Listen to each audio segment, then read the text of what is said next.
Eh bien, nous voilà. Une nouvelle saison qui s'apprête. On finit le mois d'août aujourd'hui. Puis là, ben, ça veut dire, comme il a été mentionné, bien, la rentrée scolaire, puis tout de se remettre un peu dedans au niveau des ministères au sein de l'Église, des activités, ainsi de suite. Mais on compte sur la grâce de Dieu de nous aider dans ce cheminement, dans ces ajustements, face à ces défis, et comme on vient de chanter, à chaque jour, est-ce qu'on est conscient, on est soucieux, désireux de comprendre, de saisir, de réaliser que Dieu est là, Dieu se soucie de chacun d'entre nous, il veut nous faire du bien, il veut nous consoler, il veut nous relever, il veut nous permettre de continuer à le suivre. Et ma prière, pas juste ce matin, mais depuis que je me prépare pour ce message, bien, je prie qu'il touche nos cœurs, le mien autant que le vôtre, parce que c'est ce que Dieu veut faire dans nos vies. Prions. Père éternel, on veut te remercier parce que justement, tu es un Dieu de compassion, de miséricorde, de bonté, de grâce, de sagesse. Et notre Dieu, merci que tu nous tends la main à n'importe quel moment de notre parcours ici-bas, désireux de venir nous aider, nous secourir, nous relever, nous délivrer, quoi que ce soit. Merci que tu es fiable, merci que on peut compter sur toi. Puisses-tu, dans ces quelques instants qu'on ouvre ta parole ensemble, que tu puisses nous instruire, nous parler, nous aider à mettre de côté ce qui nous préoccupe, qui nous distrait, qui nous tracasse. Et qu'on puisse désirer entendre ta voix. Personnellement, tu as quelque chose à nous dire. Parle-nous. Et puisses-tu trouver en nous des cœurs disposés à écouter, à te laisser nous transformer et à vivre de manière qui t'honore, qui te glorifie. Par Jésus-Christ. Amen.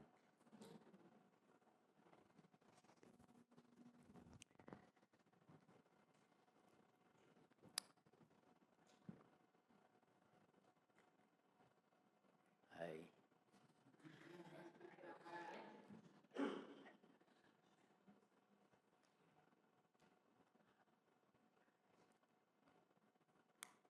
OK, bon. Vous avez déjà entendu parler du film « Arrête-moi si tu peux », qui est inspiré d'un livre du même titre. Puis c'est l'histoire vécue de Frank Abagnale. En tout cas, je ne sais pas si je prononce son nom comme il faut.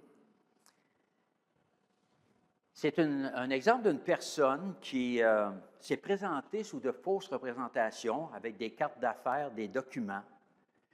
Puis, en tout cas, il était audacieux, disons. Puis, en bref, il est venu à bout de se faire passer pour le pilote d'avion de la Pan American World Airlines. Ensuite, il s'est fait passer pour un pédiatre dans un hôpital, puis même au point de superviser des internes.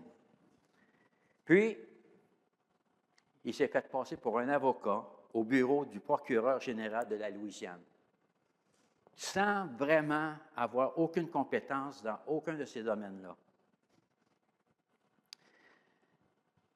Il est venu à bout de se faire passer pour ce qu'il n'était pas. Imaginez-vous. La dernière fois j'étais avec vous pour partager la parole, on a vu qu'il y avait deux royaumes spirituels.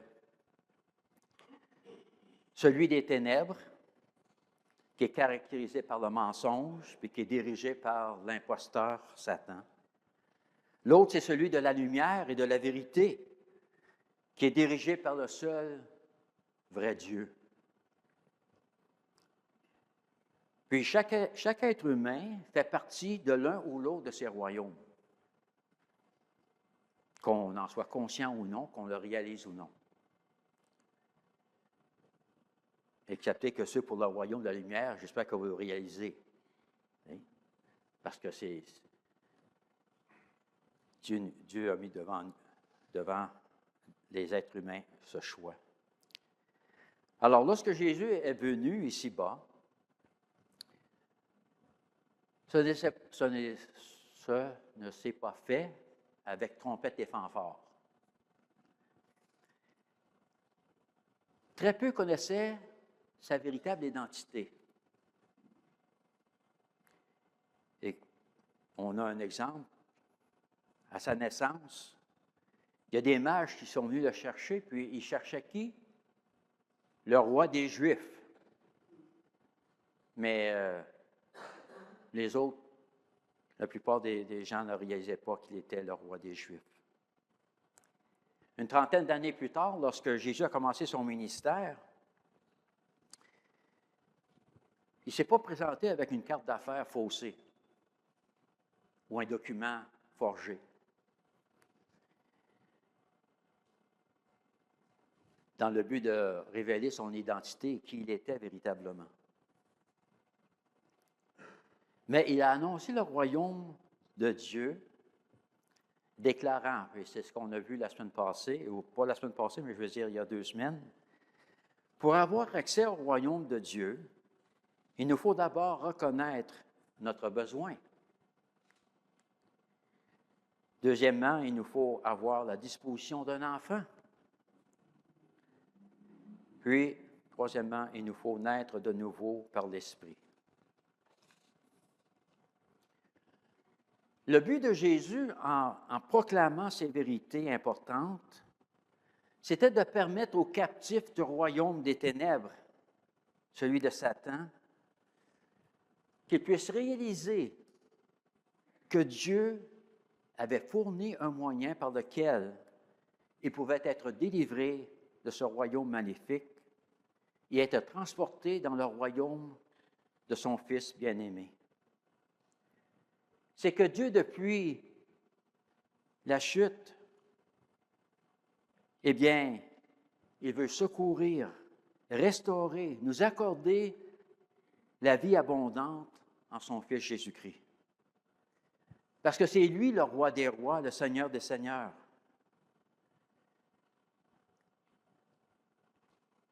Et du fait que Jésus, quand il s'est présenté, il ne sortait pas sa carte d'affaires ou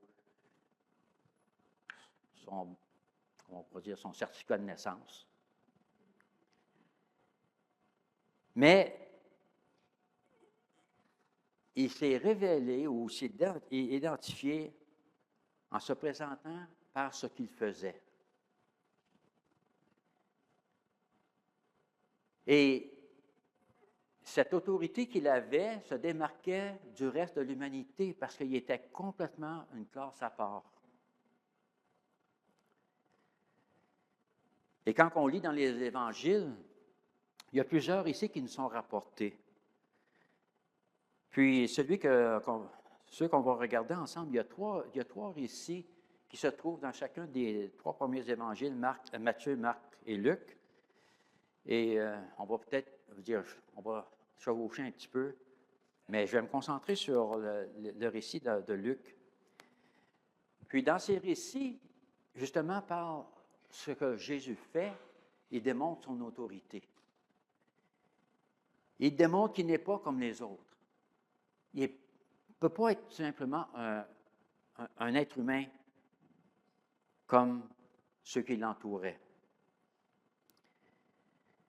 Et quand on va regarder ces passages, portez attention à l'interaction qu'il a avec les personnes.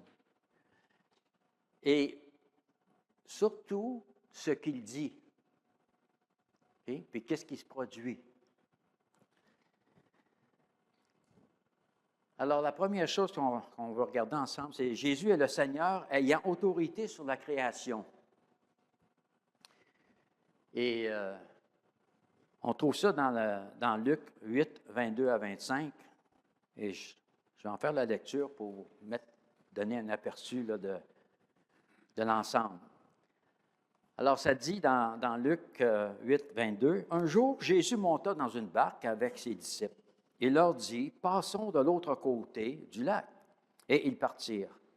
Pendant qu'ils naviguaient, Jésus s'endormit. Un tourbillon fondit sur le lac, la barque se remplissait d'eau et ils étaient en péril. Verset 24. Ils s'approchèrent et le réveillèrent en disant, « Maître, Maître, nous périssons. » S'étant réveillé, il menaça le vent et les flots qui s'apaisèrent et le calme revint. Puis il leur dit, « Où est votre foi? » Saisis de frayeur et d'étonnement, et se dirent les uns aux autres, « Quel est donc celui-ci qui commande même au vent et à l'eau et qui lui obéissent? » La première chose à remarquer, au début de ce passage, qu'est-ce que Jésus dit à ses disciples? Il leur dit simplement, « Passons de l'autre côté du lac. » Bien simple, pas compliqué,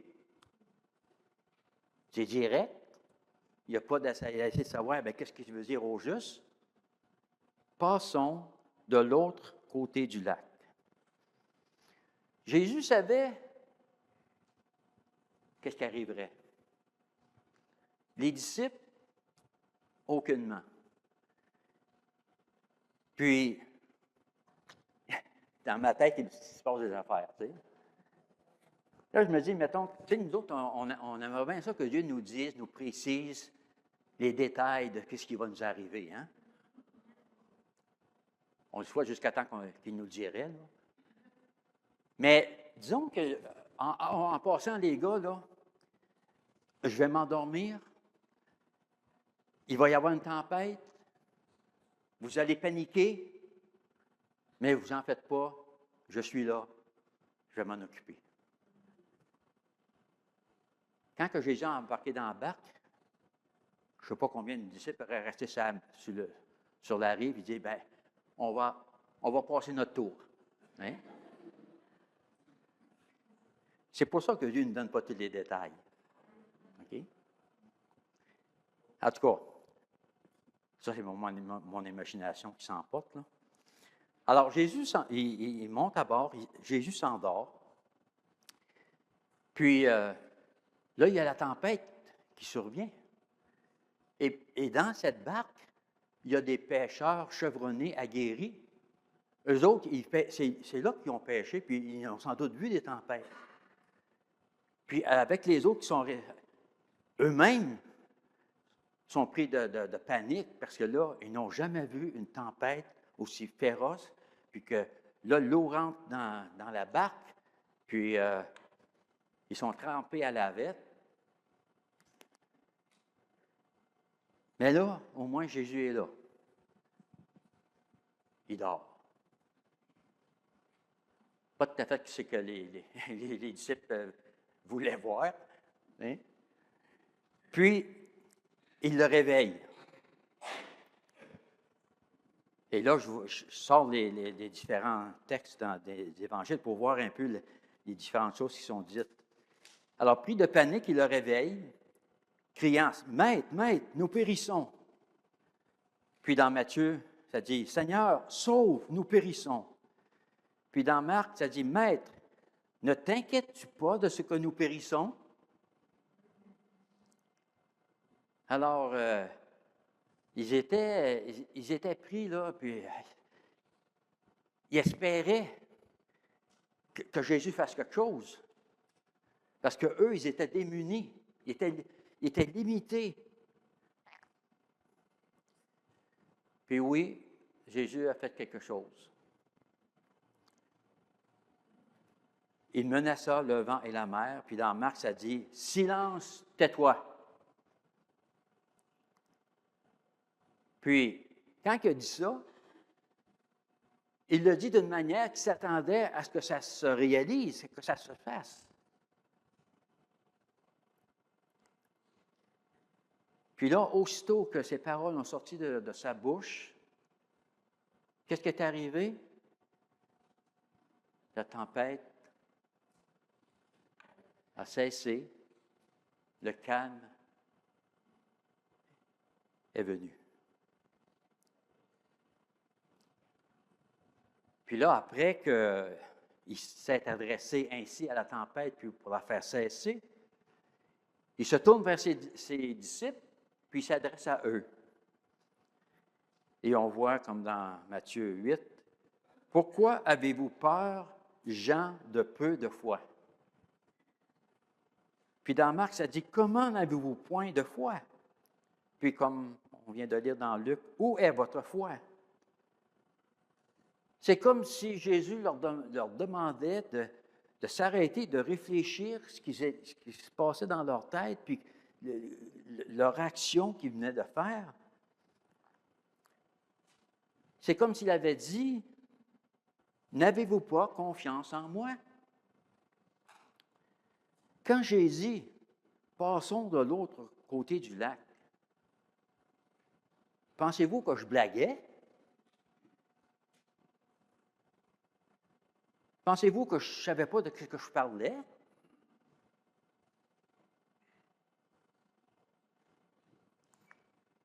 Parce que ce que je dis doit se réaliser. Parce que je l'ai dit. Si on avait cette capacité-là, bien peut-être qu'on serait dans le pétrin, là. Mais Jésus, lui, savait, parce qu'il étant Dieu, il savait quoi dire, quand le dire, comment le dire, ainsi de suite. Mais là, les disciples, quand ils voient cette tempête qui a été transformée en calme, plat, puis qui sont toujours trempés à la vette, ils n'ont pas eu le temps de sécher. Mais ils réalisent, là, tout d'un coup, que, wow, on est face à quelqu'un qui est un peu spécial, le gars, là, tu sais. Puis là, ils sont pris de peur, puis même étonnés, surpris, puis ils se questionnent. Quel est donc celui-ci qui commande même au vent et à l'eau et qui lui obéissent? Ils se rendent compte à ce moment-là que Jésus a l'autorité absolue sur la création. Ils réalisent que Jésus, il est plus qu'un rabbin ou un prophète, là.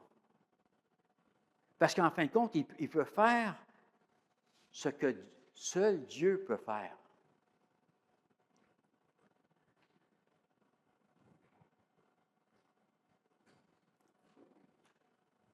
Ce qu'on peut retirer de ce court passage, c'est que la présence du Seigneur n'empêche pas les tempêtes, mais elle nous rassure qu'il est là pour nous aider à passer à travers.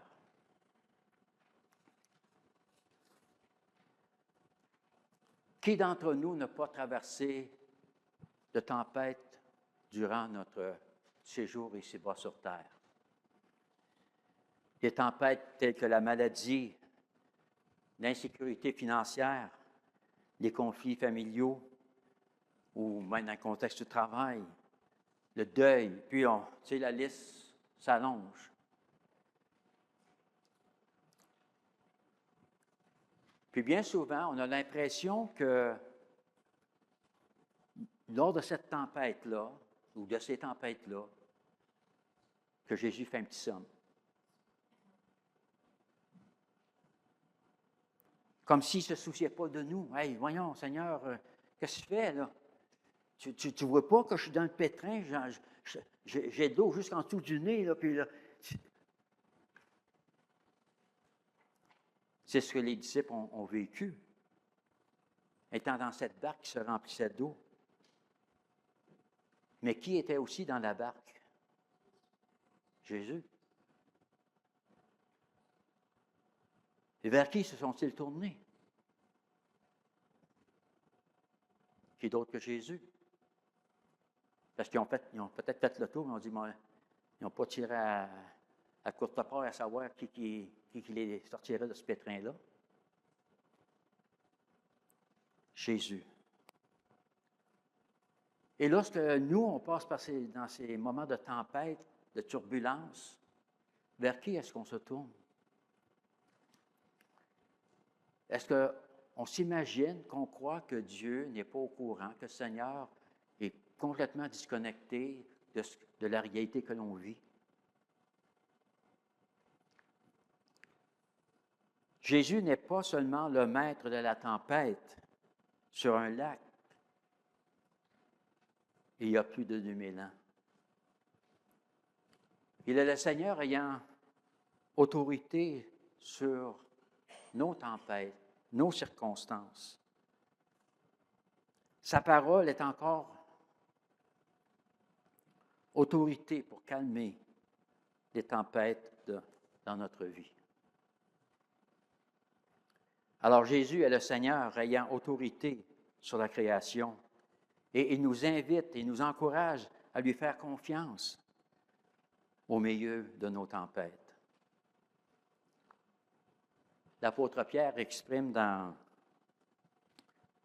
1 Pierre 5, 7, il dit « Déchargez-vous sur lui de tous vos soucis, car lui-même prend soin de vous. » Puis, parole vivante, je trouvais intéressant la manière qu'il la formule. Il dit « Une fois pour toutes, là, déchargez-vous sur lui de tous vos soucis, car il vous a pris en charge. » Qui a pris charge de ta vie, de ma vie? Quelle tempête traverses-tu en ce moment? Tu te sens dépassé. Tu te sens troublé. Tu te sens comme il n'y a pas de lumière au bout du tunnel. C'est que tu es en train de caler, puis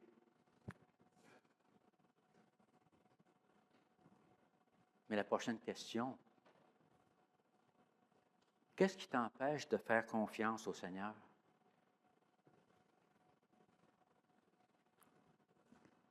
Peut-être qu'une chose à faire, c'est quand l'occasion se présentera, de réfléchir et peut-être de mettre par écrit une prière exprimant ta confiance au Seigneur pour une situation particulière à laquelle tu fais face présentement.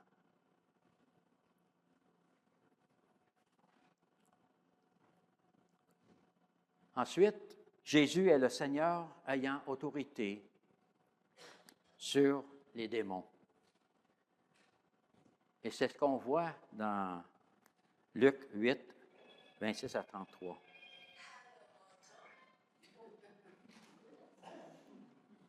Si c'est pour moi, je suis en train de prêcher.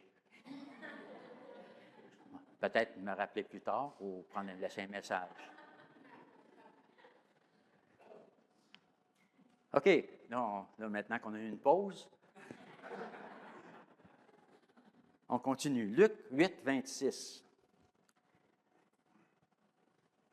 Ils abordèrent dans le pays de Géraséniens, qui est vis-à-vis de la Galilée.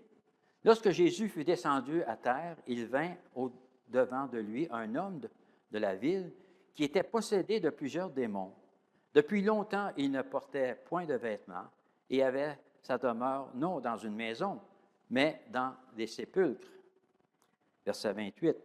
Ayant vu Jésus, il poussa un cri, se jeta à ses pieds et dit d'une voix forte, « Qu'y a-t-il entre moi et toi, Jésus, Fils du Dieu Très-Haut? Je t'en supplie, ne me tourmente pas. » Car Jésus commandait à l'esprit impur de sortir de cet homme dont il s'était emparé depuis longtemps. On le gardait lié de chaînes et des fers aux pieds, mais il rompait les liens et il était entraîné par le démon dans les déserts. Verset 30. Jésus lui demanda, « Quel est ton nom? » « Légion, répondit-il, car plusieurs démons étaient entrés en lui. Et il priait instamment Jésus de ne pas leur ordonner d'aller dans l'abîme. Il y avait là, dans la montagne, un grand troupeau de pourceaux qui paisait. Et les démons supplièrent Jésus de leur permettre d'entrer dans ces pourceaux. Il le leur permit. Verset 33, les démons sortirent de cet homme, entrèrent dans les pourceaux, et le troupeau se précipita des pentes escarpées dans le lac et se noya. Alors, tantôt, on a vu que Jésus démontre son autorité sur la création, calmant une tempête. Et lorsqu'il arrive sur l'autre rive, il fait face à un autre genre de tempête, celle qui fait rage dans l'âme d'un homme possédé. Ils arrivent dans ce pays qui est une région habitée pour la plupart par des non-juifs. Puis là, un homme s'approche. Ça ne nous dit pas qu'est-ce que c'est qui l'a incité, motivé à s'approcher de Jésus, mais il s'approche. Puis le profil de cet homme, c'est qu'il est possédé de plusieurs démons, il est dévêtu, il vit dans les tombeaux au cimetière, à l'écart de la société. Puis comme on voit, ils ont essayé de le limiter, de l'attacher avec des chaînes, avec de fer, ainsi de suite, mais il venait à bout de les briser. Mais ce qui est de particulier, c'est que les démons qui le possèdent, quand ils voient Jésus, ils savent de qui il s'agit. Parce qu'il lui attribue le titre de Fils du Dieu très haut. Ils reconnaissent qui il est. Puis ils savent pertinemment bien qu'il a l'autorité sur eux. Et on voit que confronté à Jésus, comme dans Luc, on vient de lire, « Qu'y a-t-il entre moi et toi, Jésus, Fils du Dieu très haut? Je t'en supplie, ne me tourmente pas. » Puis dans Matthieu, ça dit, « Es-tu venu ici pour nous tourmenter avant le temps? » Puis dans Marc, « Qu'y a-t-il entre moi et toi, Jésus, Fils du Dieu très haut? Je t'en conjure au nom de Dieu, ne me tourmente pas. » Ils font même appel à Dieu que Jésus ne les tourmente pas. En tout cas, ils savaient. Pourquoi est-ce que les démons demandent à Jésus de ne pas les tourmenter? Parce qu'ils savaient que c'est ça qu'ils méritaient. C'était ça qui était leur dû. Puis pourquoi est-ce que tu viens de faire ça avant le temps? Parce qu'ils savaient qu'il y avait un temps fixé pour ça. Alors, le porte-parole des démons demande à Jésus de leur ficher la paix. Tout en étant tellement conscient que Jésus a autorité souveraine sur eux. Ils se sentaient menacés. Ils savaient que le temps de posséder cet homme était possiblement limité. Parce que ça dit que Jésus leur ordonnait de sortir de cet homme. Cet homme qu'il contrôlait. Jésus demande à l'homme possédé, quel était son nom. Eh bien, ça dit que l'homme a répondu, mais en fin de compte, c'était l'esprit impur, qui est le démon qui répond, qui était le porte-parole, qui répond pour la gang. Légion, parce que nous sommes plusieurs. Une légion, à l'époque, c'était représentait 5 à 6 000 soldats romains. Alors, ça ne veut pas dire qu'il y avait 5 à 6 000 démons qu'il possédait, là. Mais c'est juste pour montrer l'ampleur. Et ces démons ont supplié Jésus de ne pas leur ordonner d'aller dans un abîme. C'était le lieu de punition spécialement conçu pour les anges déchus. Au lieu de cela, ils demandèrent à Jésus de les envoyer dans un troupeau de porcs. Puis Jésus les autorise. Puis,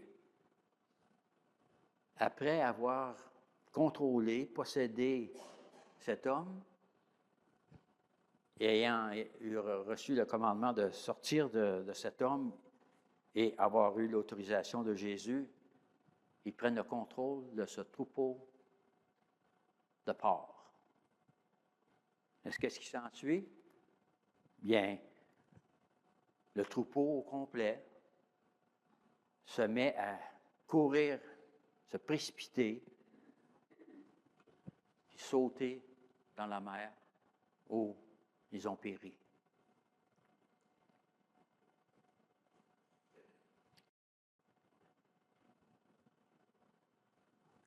Jésus est le Seigneur ayant autorité sur les démons, pouvant délivrer de leur emprise ceux qui viennent à lui. Aujourd'hui encore, Satan cherche à garder les pécheurs captifs. On ne s'en rend peut-être pas compte, parce qu'il est rusé, il est subtil. Il peut le faire de bien des manières, par l'occultisme, l'oppression spirituelle, les drogues, les dépendances, la haine, la peur, puis encore, on pourrait continuer, la liste est longue. Et sans Christ, on reste prisonnier, captif, sans espoir. Mais Jésus est celui qui peut briser ce pouvoir de l'ennemi. Et quand on regarde l'ensemble des Écritures, il n'y a aucune indication qu'un enfant de Dieu puisse être possédé par un démon. Quiconque appartient à Jésus, qui fait partie de son royaume, n'a pas à craindre les puissances des ténèbres. Ah, ça peut arriver qu'ils vont chercher à nous intimider, à nous faire peur, mais ils n'ont pas d'autorité sur nous, sur ces enfants, sur les enfants de Dieu. Nous sommes plutôt encouragés à résister au diable, aux forces du mal, non pas dans notre propre force, mais en restant dépendants et attachés au Seigneur, le libérateur. Ah, j'ai oublié de montrer celle-là. Mais ça, c'est Jésus est le Seigneur ayant autorité sur les démons, pouvant délivrer de leur emprise ceux qui viennent à lui. Mais dans Éphésiens 6,10, ça dit, au reste, fortifiez-vous dans le Seigneur et par sa force toute puissante. Revêtez-vous de toutes les armes de Dieu afin de pouvoir tenir ferme contre les ruses du diable. Reconnaissons que Jésus est le Seigneur, ayant autorité sur les puissances maléfiques. Et comptons sur lui pour nous protéger, nous délivrer de leur influence et de leur emprise. On peut se poser la question, qu'est-ce qui nous tient captifs? Qu'est-ce qui nous empêche de vivre la vie abondante que Jésus est venu nous accorder à ceux qui croient? Dans quel domaine de ta vie as-tu besoin de te rappeler que Jésus est Seigneur? Un autre verset qui est à propos, c'est Jacques 4,7, il dit « Soumettez-vous donc à Dieu, résistez au diable et il fuira loin de vous. Non pas dans nos propres moyens, nos propres forces, parce qu'on croit que, ah ben là, moi, là, je suis capable de leur faire face. Non, pas en nous-mêmes, mais en comptant sur le Seigneur Jésus. Troisièmement, Jésus est le Seigneur ayant autorité sur la mort. Alors ça se trouve dans Luc 8, 40 à 42, puis après ça, je saute à 49 à 56, parce que dans ce récit-là, il y a deux récits qui s'entremêlent, mais je voulais me concentrer sur celui-ci. Alors, dans Luc 8, verset 40, ça dit, « À son retour, Jésus fut reçu par la foule, car tous l'attendaient. Et voici, il vint un homme nommé Jairus, qui était chef de la synagogue. Il se jeta à ses pieds et le supplia d'entrer dans sa maison, parce qu'il avait une fille unique d'environ 12 ans qui se mourait.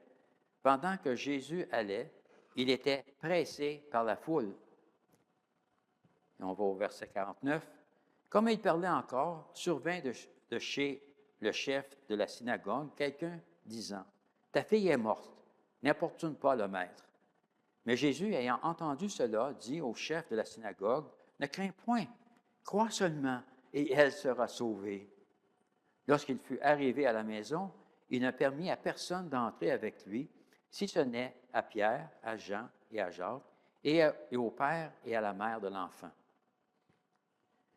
Verset 52, « Tous pleurèrent et se lamentèrent sur elle. Alors Jésus dit, « Ne pleurez pas, elle n'est pas morte, mais elle dort. » Et ils se moquaient de lui, sachant qu'elle était morte.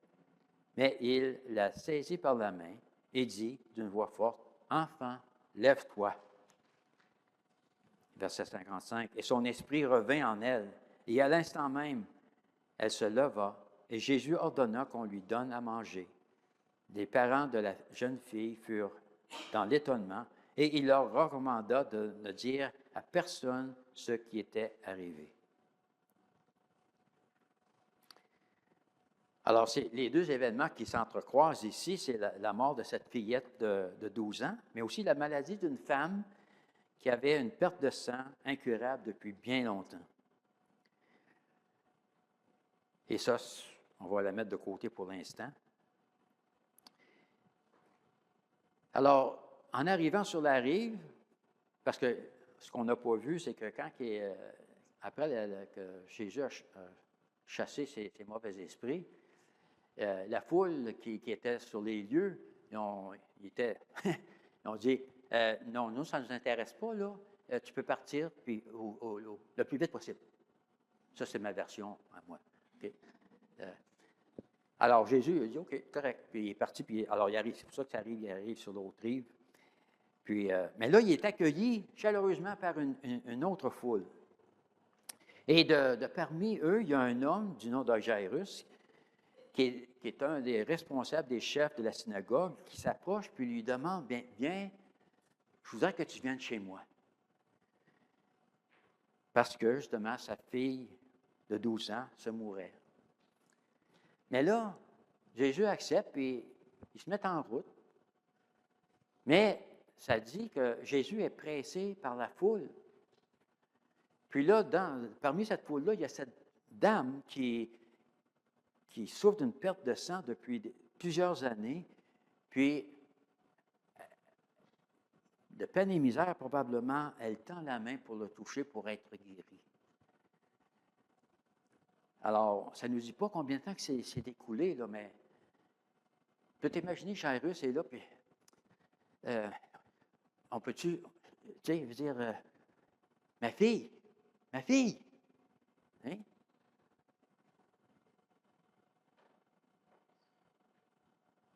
Lui, il doit dire les quelques minutes ou le temps qu'il a entendu, ça doit paru pour lui comme une éternité. Mais là, pendant ce délai, on vient annoncer à Jairus, ta fille est morte. Puis on lui dit, mais ça ne vaut plus la peine de déranger le maître, là. Le dossier est clos. Puis Jésus, ayant entendu cela, qu'est-ce qu'il dit? Ne crains pas. Crois seulement. Et elle sera sauvée. Jésus encourage Jairus de lui faire confiance. Et il le rassure que sa fille, même si le bilan des autres, c'est qu'elle est morte, elle va être sauvée.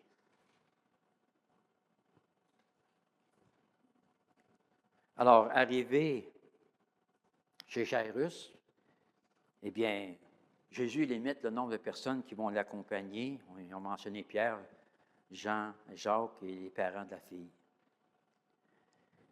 Puis à ceux qui étaient là pour le deuil et du décès de cette jeune fille, puis qui voulaient peut-être entourer les parents, Jésus leur déclare, « Ne pleurez pas, elle n'est pas morte, mais elle dort. » Puis dans Matthieu, ça dit, « Retirez-vous, car la jeune fille n'est pas morte, mais elle dort. » Puis dans Marc, « Pourquoi faites-vous du bruit? Et pourquoi pleurez-vous? L'enfant n'est pas morte, mais elle dort. » Alors, inévitablement, comme on lit dans le texte, bien, voyons donc. Voyons, hey, nous, on est au courant, là. Nous, on était dans l'entourage, puis on sait qu'elle est morte. Qu'est-ce que tu dis là? Puis, ils se sont moqués de lui, pensant que Jésus était complètement dans le champ. Ils n'ont pas dit ça à ce temps-là, là, mais, tu sais, dire, ils se trompaient. Mais Jésus, lui, il n'a pas dit, OK, ben, si c'est ça, je me retourne chez nous. Tu sais. Non, il s'en va vers la jeune fille, prit sa main et commanda d'une voix forte, « Enfant, lève-toi. » Puis dans Marc, ça dit, « Jeune fille, lève-toi, je te le dis. » Puis là, ils ont entendu. Ils ont entendu? Non. Elle dit, à l'instant, aussitôt, elle reprit vie. Puis, ce que Jésus dit, donnez-lui à manger. Tu donnes-tu de la nourriture à un corps mort? Tiens, j'ai préparé un festin pour toi. Hein? Non, ça démontrait qu'elle était véritablement vivante. Elle pouvait manger.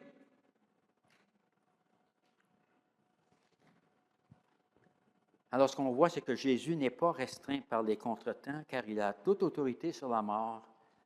Le dernier mot, en toute chose, lui appartient, en toutes circonstances. Jésus est le Seigneur ayant autorité sur la mort.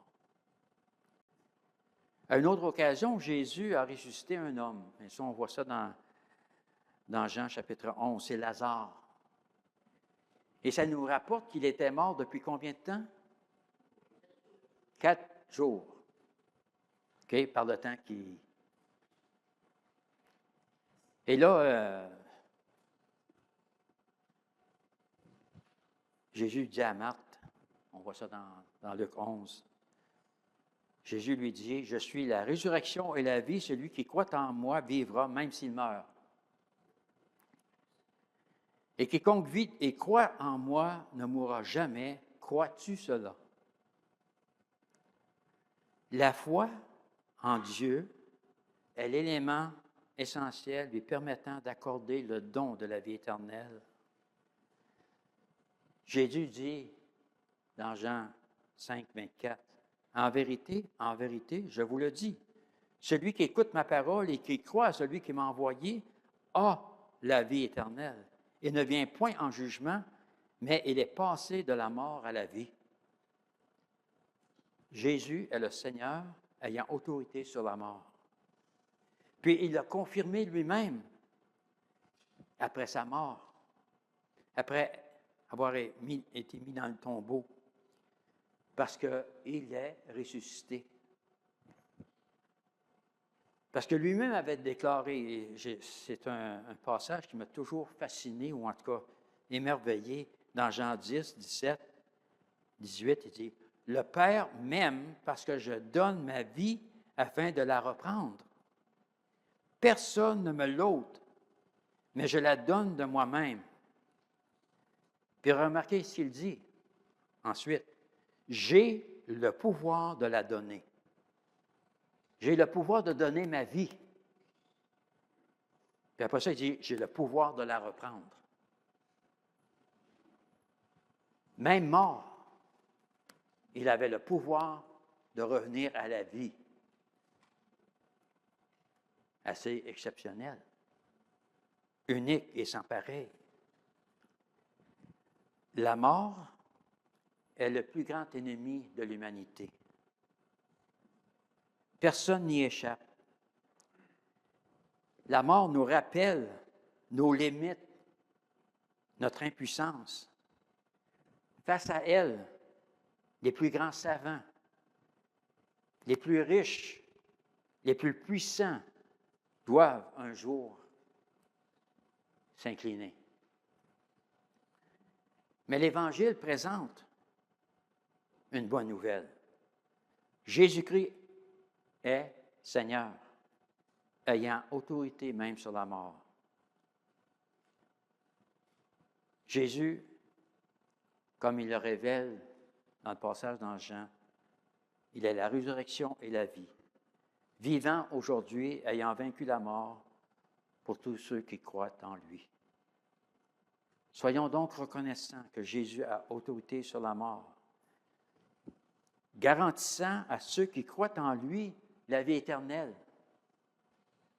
Ce n'est pas peut-être, mais une garantie. Faisons-lui donc confiance dans tous les domaines de notre vie. Il a autorité. S'il a autorité sur la création, sur le monde maléfique, sur la mort, sur quoi d'autre? Sur quoi ce qui n'est pas? N'a-t-il pas autorité? Alors, Jésus est le Seigneur ayant autorité sur la création, sur les démons, sur la mort. Il a démontré à maintes reprises. Il a démontré être le vrai de vrai, l'unique et sans pareil. Il est digne de confiance. On peut compter sur lui. Quand on regarde ces récits, puis même plusieurs autres dans les évangiles, quand que les gens sont allés auprès de Jésus, qui se sont approchés, qui ont fait appel à lui, combien d'entre eux sont repartis bredouilles? Je vous laisse avec un verset dans le psaume 46, 2. Dieu est pour nous un refuge et un appui, un secours qui ne manque jamais dans la détresse. Pourquoi ne pas prendre ces vérités de ce verset, le relire, le mémoriser, afin de pouvoir faire face aux tempêtes qui surviennent dans notre vie et voir Dieu agir en notre faveur pour sa gloire. Père éternel, merci de ta parole, de ces récits, de la manière que ton Fils Jésus avait autorité sur tout. Qu'on puisse réaliser qu'il a autorité aussi sur nous, sur nos problèmes, sur nos défis, sur nos tempêtes, sur nos difficultés, et qu'on puisse continuer à apprendre à lui faire confiance, afin que tu puisses être honoré et glorifié. Amen.